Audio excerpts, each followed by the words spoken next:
What's he doing? Nice move again.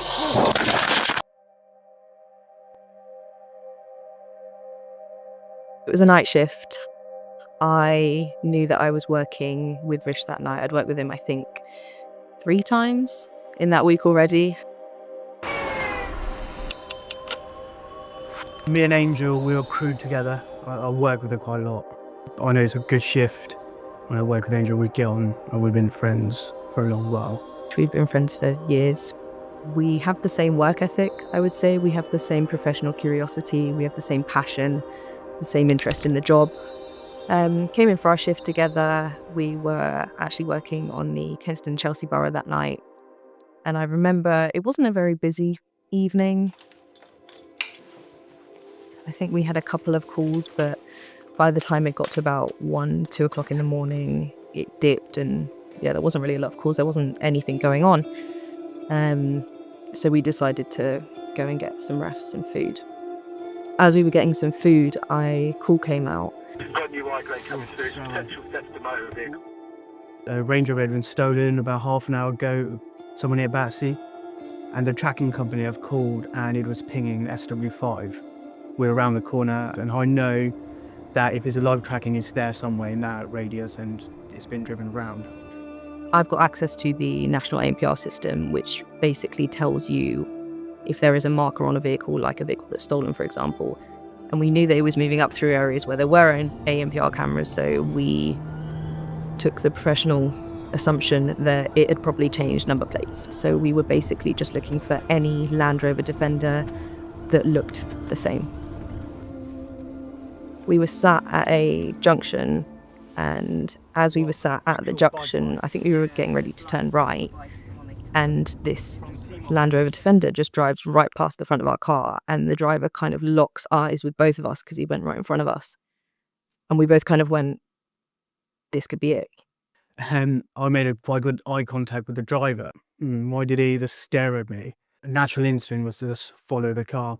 Angel was doing checks in the car while I was following it and updating the local units and the officers that were with the victim. So we got behind the vehicle. I put up over the local channel that this could be it. We needed to kind of risk assess what this could turn into. Prior to us even doing this, I'd shared my location with the other 4 cars that were looking for it. And I said, just in case anything happens, because we're not on our own borough, we're not on our own grounds, we don't know the area quite as well. I remember this very clearly. It turned right into Somerton Road. It's a 2-way road, but it's very narrow. There's cars parked on both sides, so it's just enough space for one car to move, right? The vehicle stopped. And I thought, it's a bit odd, because it's not the usual reaction to just stop in the middle of the road, in the middle of a junction. I remember when he did turn and stop, he pulled a little bit further right, so he was more centered in the road. And I thought, it's a bit of a weird maneuver, but again, it's not anything that's out of the ordinary, because a lot of times when police do stop people, sometimes people do panic, even if they're, not doing anything wrong. What's he doing? So I kind of trapped and just braced for the impact. I remember I saw the reverse lights come on, and I kind of repeated, what's he doing? Something's about to happen. And then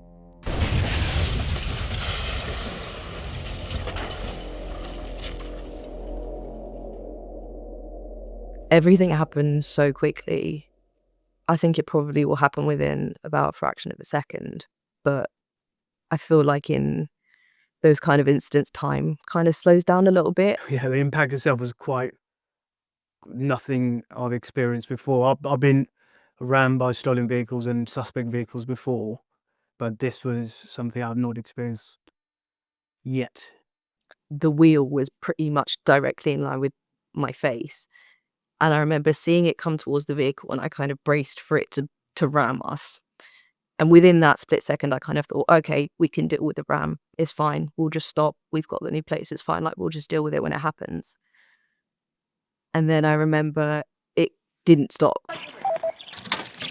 Control from 4-2, the stolen vehicle is on its side. A couple of things that stick out in my mind even now is the sound of the windscreen crushing and the tyres rolling over it, and the windscreen's trying to collapse. and the noise of crushing. In that moment, I think I kind of thought, this is it. Angel was going to be crushed because the windscreen started collapsing on her side. The vehicle probably weighs 2 ton. If it does go to the windscreen, I've like, Angel's going to die. There's heavy damage to the front of the police vehicle, so make sure those officers are checked over, please. Once it hit the windshield and it kind of went over, I remember feeling this kind of mist of glass that just shattered like all over my face, all over my laptop, all over my phone. But then I remember opening my eyes and not seeing the car. And I was like, not brilliant, but I was like, I'm still here. I looked to Rish to kind of double check that he was okay. But I remember at that point, I was like, oh my gosh. And then my first thought was just, I need to get out of this vehicle, like right now. And I need to try and find this guy. Control, we've been reverse rammed by this vehicle. I knew that if I did get eyes on him, that I was probably going to use my taser to try and contain him. He just used the car as a weapon to, in my mind, try and seriously injure us or maybe kill us. Golf Foxtrot 7-2 Lima November Whiskey. Where is he? Where is he? Where is he? And then I remember seeing the door just pop open. Police officer with a taser! Keep your hands where I can see him now! Keep your hands where I can see them now! I immediately drew my taser. I knew I wouldn't be able to activate it or really do anything with this, but I thought, do you know what, if he complies at this point, then we can at least talk him into a position of control, and I can kind of risk assess it again based on his reaction. So he pops open the top of the Land Rover, doesn't listen to any of my instructions at all, doesn't really have any kind of reaction to me saying keep your hands where I can see them or stay where you are. Stay where you are! Police officer with a taser! So I kind of knew in that point it was game on, really. He had dropped down and went behind a van and was running directly towards me. At this stage, what I saw was he was carrying a waitress bag and a black object in his hand. In that split second, that black object looked like a knife sheath to me, so I activated my taser twice. Confirm the junction, please. He had a big puffer jacket. It didn't work, so I chased him. Now, thankfully, Rish runs marathons and stuff, but I don't. So I knew that I was like, I'm not going to be able to keep up with this guy. He looked about 6 foot tall. He was quite big build. Carried on chasing him for about a few minutes. That's when I felt pain on my legs and my shoulder because the impact had caused some damage to my knees and my shoulders. I carried on chasing, got to the point where it appeared he had given up and he was leaning against a wall. Pointed my taser towards him and gave him instructions. Male detained near Cricklewood Bridge, next to David Lloyd's. More units. He put his hands down towards his waistband. So I tasered him again, and this time it did work. Taser, taser! Taser, taser! Male tasered! If you move, you'll be tasered again! Get on your stomach! Hands behind your head! If you move, you'll be tasered again!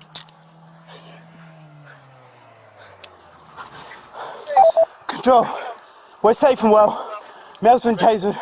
I think because me and Rish have worked together so much and we've dealt with a lot of vehicle crime, a lot of things like this, a lot of suspects making off dangerous people, we both work the same way, which is very much, if I'm okay, if you're okay, we carry on and we finish the job, which is the way I've always liked to work. You see a job through to the end. But at that moment, when I kind of felt all the glass shatter on top of me, I obviously thought about myself and my own safety. I thought about my family, my husband. With any traumatic incident, it's impossible not to think about it outside of work. It's almost impossible. So I built a process in my head, I'll say, where I know I'm going to be thinking about it for a few days. I know it's going to affect me in some ways. Things are going to be slightly different. I can't go back to complete normal straight away.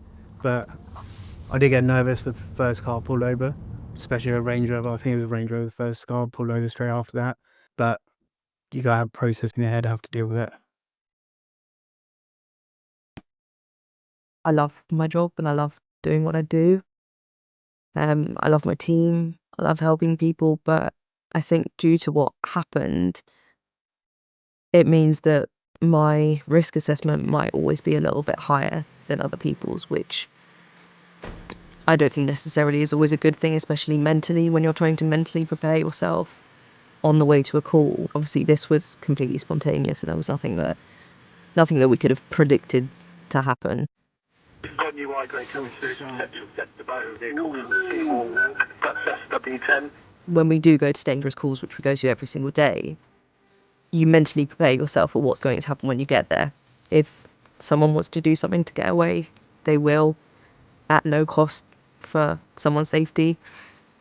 And unfortunately, that happens quite a lot, especially in our job, because I think a lot of time people just see the uniform and they don't think that there's someone behind that uniform. They don't think about the fact they've got family, friends. In that moment, you have to just bypass that. You can't think about this as being a personal thing. You have to think, I need to be professional.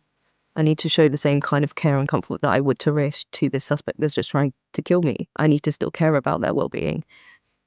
And I feel like to police officers, that's kind of second nature. You kind of have to put away the personal things and the personal emotions that you might feel towards that person, like anger or resentment or anything like that. And you have to kind of crack on with your job. You have to be professional. You have to remember every reason why you're here. And almost consider yourself slightly lucky that he's maybe done this to us who are trained to deal with it and not to some poor member of the community, you know?